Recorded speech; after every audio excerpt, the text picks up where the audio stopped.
we started looking for a caravan that was going to take us into some beautiful remote places, but with a level of comfort that we previously didn't have. I think Paul was reluctant because he thought we would be restricted to where we could go, because we really like to go off the beaten track. We really wanted something that we could still go to the more remote places but have, you know, a level of comfort. If it was raining, we're not going to be soaking and damp. We'll be able to cook fairly easily, but also, you know, if you're going to a caravan park, you've still got some of the comforts to be able to hook up your electricity and things. We covered 8,600 kilometres in 4 weeks. So the Nomad was home from home for 4 weeks. Set off in Perth, and we'd had a beautiful sort of spell of really calm, dry weather, hadn't we? Yeah. And we woke up and our first stop was in Horrocks. And we woke up and the heavens had opened. There was an absolute torrential downpour. So much so that we began to find out that a lot of the roads, unsealed roads in the north, had already been closed. From there we intended to go to Quobba Station, but as I said, the dirt track to Quobba Station had been closed with the Shire of Carnarvon, so we went to a place called the Blowholes, which is a sort of wild camping spot next to the Indian Ocean, just slightly north of Carnarvon. And absolutely no facilities whatsoever, no electricity, no water, Toilets. No toilets. So yeah, the 150 litre tank came in really handy. If anybody's sort of heading up to Exmouth, we would certainly Ballara Station, sorry, we would certainly recommend that, wouldn't we? Oh, it was really good. And the beauty of having this van is that you don't need electricity, you don't need water, you don't need toilets. A lot of the stations have those, but they're not drinking water. The Ballara station was fantastic, and it's close enough to Exmouth or Coral Bay to go and do a bit of exploring. The beauty of the Nomad was the not having booked months in advance. You know, like a lot of places were unable to give you powered pitches, so you know, like the Nomad was perfect. You know, like we were able to say, like, we don't need anything, we just need, you know, like a patch of dirt. Very conscious that time was kind of, you know, like pressing, and the ultimate objective was to get to the Kimberley. We had a big day the next day and rode the Mobi for about 800 kilometres up to a place called PARDOO, which was another station that we stayed on, which is on 80 Mile Beach, and there's some beautiful, you know, like 4-wheel driving and fishing you can do in that area. They've got their own private access onto the beach, but again, no bitumen, you know, like lots of soft sand, and you know, like again, the whole rig, you know, like that, no issues at all. There is a formal caravan park there as well, but fantastic little spot just north of Port Hedland.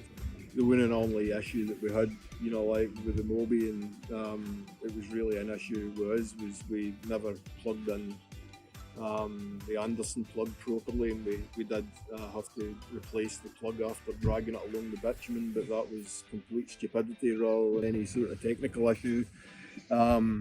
And we're still arguing about whose fault it was. No, we're not arguing, it was yours. Plain and simple. So we stopped off in Broome, filled the National Luna fridge up, which by the way is a really good unit, you know, like that we got for Mobi Nomad when we bought the camper. It just sort of purred along at minus 18 degrees, and lots of food that we'd take from home, you know, like was happy, you know. Weeks later, spent a couple of days just enjoying Cable Beach and the restaurants and stuff like that in Broome. There's a little bit of a contrast to the bush and the cattle stations that we've been staying on. And equally happy, you know, like we stayed on a formal caravan park. Pitches were small, there's lots of caravanners up in Broome just now, and the Mobi's just such a little compact unit. It's great. You can get it into the little tight pitches as well. We were happy set up there for a couple of days. Yeah, we wouldn't have got in if we had a bigger caravan. No, because that's the first question they asked was the size of your caravan, and if it was any bigger, we wouldn't have got a spot. Yeah. We then went to Cape LEVEQUE. Cape LEVEQUE was sort of really one of the key objectives of the whole trip. We had friends who loved Cape LEVEQUE so much that they used to drive from near Melbourne and Victoria across the Tanami Desert once a year, you know, like to go to Cape LEVEQUE, and they'd always raved about it, and we'd never had the opportunity to go, so we took the opportunity to go up the Cape LEVEQUE road. We go to CYGNET Bay, which is one of the sort of originators of the West Australian, you know, like pearling industry, and to be greeted by a sorry the caravan park's full, but when we explained that we had fully self-sufficient off-road vans, you know, like they gave us a pitch at the back, you know, like in the bush, and that to me was better than the caravan park. We happily stayed there for a few days, didn't we? And that, you know, it was a beautiful spot. They had a infinity pool and a restaurant, but we were still like in the bush. It was really quite a nice spot, and it was hot. Yeah, we certainly kind of experienced all 4 seasons, didn't we? Yeah. We needed our waterproof jackets and our bathers. Yeah. On the same trip. It was beautiful up there. You know, being able to get there and see it, and being able to park the van in a bush area, which was along a bush track. You know, you couldn't have done that if you were in a van that wasn't for off-road. You wouldn't have taken your van up that main road even, would you? No, I don't The think. corrugations would have shook it apart. Yeah. One of the highlights of the trip was our bush tucker walk, wasn't it? Our local barley man, so we got educated about what sort of fruits that you could eat and different plants that you could eat, you know, like Go visit Bundy if you're up that way. yeah. He does a good trip. We went through FITZROY crossing, which is a really interesting place as well, and Geeky Gorge is a phenomenal spot to go and see. You'll see freshwater crocodiles, and Yeah, we camped in the caravan park, the lodge, and it was a beautiful spot, wasn't it? yeah, And took the tour to the Geeky Gorges, which was again led by one of the traditional owners, and it was really informative. yeah, it was a great little side trip. We decided that we would go to Purnululu, or sometimes known as the Bungles. There's numerous creek crossings which were dry at that time, but still steep entry and departures. And you know, like with the rigs that we had, you know, like there was absolutely no issue at all. Just drop your tyre pressure, and so the you know, like it was kind of a bit of something that, you know, like that we were concerned about, you know, like that never actually ended up being an issue, and was probably one of the high points of the trip for us. The Bungles it is a World Heritage Area. It is absolutely phenomenal, you know, like and amazingly it was largely unknown to Europeans until the 1980s, you know, like the indigenous people have obviously known about it for lived in that area for 40,000 years, and it's you know, a sacred site to them. But the rock formations are just phenomenal. It's amazing, and there's loads of gorge walks, and it's really good. But we put the dust ban on, and we never had one speck of dust in the van at all.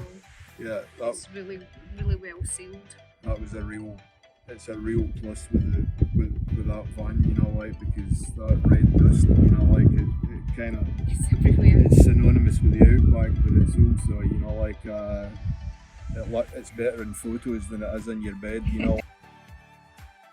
Sort of retraced our steps a little bit, but we went into Shark Bay and had a few days in Shark Bay and Francois Perron National Park. You definitely need an off-road caravan, you know, there's loads of deep soft sand, and you got to drop them tyre pressures, but you'll be rewarded with certainly, you know, like a pristine environment, and if you go right to the focal point, Heron, you know, like just the marine life is phenomenal. Dolphins, baby sharks, pelicans, and crystal blue water. I guess for us, you know, like one of the key upgrades, you know, like is solar, you know, like keeping that fridge running, you know, like a beautiful spot's even better with a cold beer at the end of an interesting day. And finally pulled up 4 weeks the day later, absolutely covered in mud, but with huge smiles on their faces, and ready to start looking at the maps and looking at where we're going to go for the next adventure. And really being able to get away from, with no phone signal a lot of the time, no certainly no internet, so you actually felt as if you were away from work, and you know, had a good break, didn't we? Yeah. Because nobody could get you even if they wanted to.